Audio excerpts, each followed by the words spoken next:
প্রশ্ন ফাঁসে যেই টাকা কামাইছি সব দর্শক, বাংলাদেশ এমন এক জায়গা যেখানে দুই দিন পর পর একটা সিরিজ বের হয়।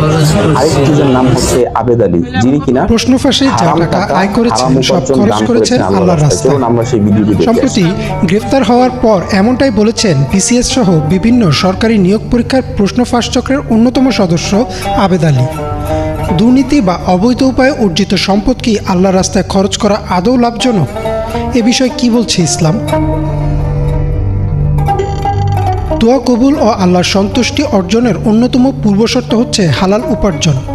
আল্লাহ কোরআনে বলেন, হে ঈমানদারগণ, একে অপরের সম্পদ অবৈধভাবে গ্রাস করো না, বরং পারস্পরিক সম্মতিতে ব্যবসা করো। আর তোমরা একে অপরকে বা নিজেদের হত্যা করো না, নিশ্চয়ই আল্লাহ তোমাদের প্রতি দয়ালু। শুধু এই আয়াতই না, পবিত্র কোরআনে আল্লাহ বারবার জোর দিয়েছেন হালাল ও সঠিক উপায়ে উপার্জনের জন্য। চিন্তা করুন প্রিয় আল্লাহ দর্শক, আরো কি বলেন, পরিমাণ ফাজিল হে হতে পারে এই মানবজাতি, ধরনের মানুষ।